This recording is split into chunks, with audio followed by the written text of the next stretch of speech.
7 days, no social media scrolling, no YouTube rabbit holes, no Netflix binge watching, no video games, no junk food, just me, my brain, and the most uncomfortable week of my life. I did a full dopamine detox for 7 days to see what would actually happen to my brain, not what productivity influencers say happens, what the science says happens. And the results genuinely surprised me. Here is everything: the good, the bad, and the science behind why your dopamine system is more broken than you think. First, let's clear up the biggest misconception about dopamine detox. You cannot actually detox from dopamine. Dopamine is not a toxin. It is a neurotransmitter your brain produces naturally and needs to survive. You cannot flush it out like a juice cleanse. What a dopamine detox actually does is something far more interesting. It resets your dopamine sensitivity. Here's what that means.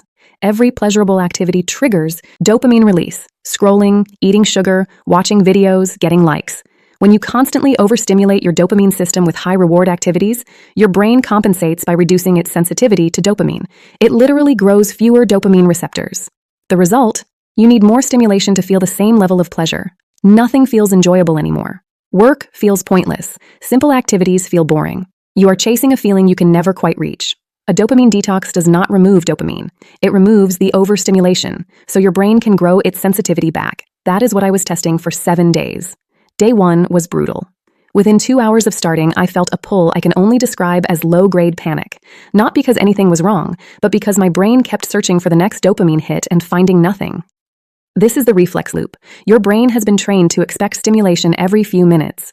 When it does not arrive, it generates a mild anxiety signal. That anxiety is the detox working. It is your dopamine system recognizing the absence of its usual input. Day 2 was worse.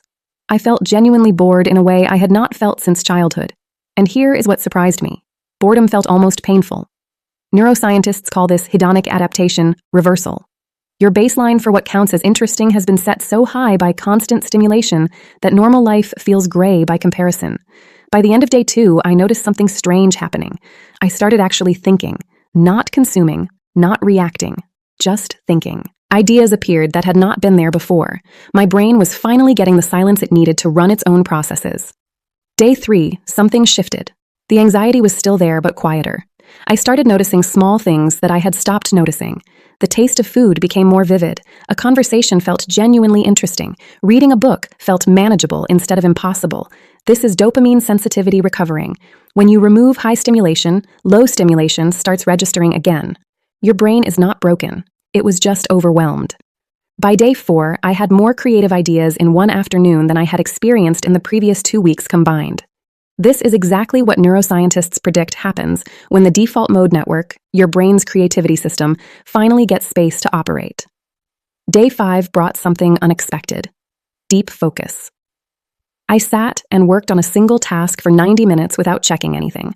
Before the detox, I could not manage 15 minutes without reaching for my phone. The difference was not willpower. My dopamine threshold had started recalibrating. Deep work was now registering as rewarding again. Because the competition, the instant hits from scrolling, had been temporarily removed. By day 6, I did not want to go back. Not because I had become some enlightened productivity monk, but because I had forgotten what it felt like to actually be present, to be bored and let the boredom pass, to have a thought and follow it without interruption, to feel genuinely tired at night instead of just overstimulated. Day 7. I ran a simple test. I opened TikTok for the first time in 7 days. Within 4 minutes, I felt the pull again. Not pleasure exactly, more like a treadmill I had stepped back onto. The scroll, the flick, the next video. And I noticed something I had never noticed before. I was not actually enjoying any of it. I was just moving through it, chasing something that was not there. That awareness, that gap between the action and the actual pleasure, that is what the detox gave me. The science behind what happened in those 7 days is clear. Studies show dopamine receptor density begins recovering within 4 to 7 days of reduced overstimulation. Attention span measurably improves within 2 weeks. Creative output increases within days of default mode network activation. The detox works, not as a permanent lifestyle, but as a reset button your brain desperately needs. Here is what I recommend based on 7 days of experience and the science. You do not need to go 7 days. Start with 24 hours. 1 day with no scrolling, no YouTube, no Netflix, no social media. Just notice what happens in your brain. The discomfort you feel in the first few hours, that is the evidence that your dopamine system needs this. A healthy brain should be comfortable with silence. If silence feels unbearable, your dopamine threshold has shifted further than you realize.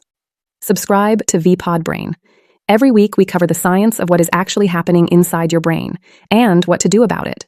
Next week, we are covering something that will change how you think about stress completely. See you then.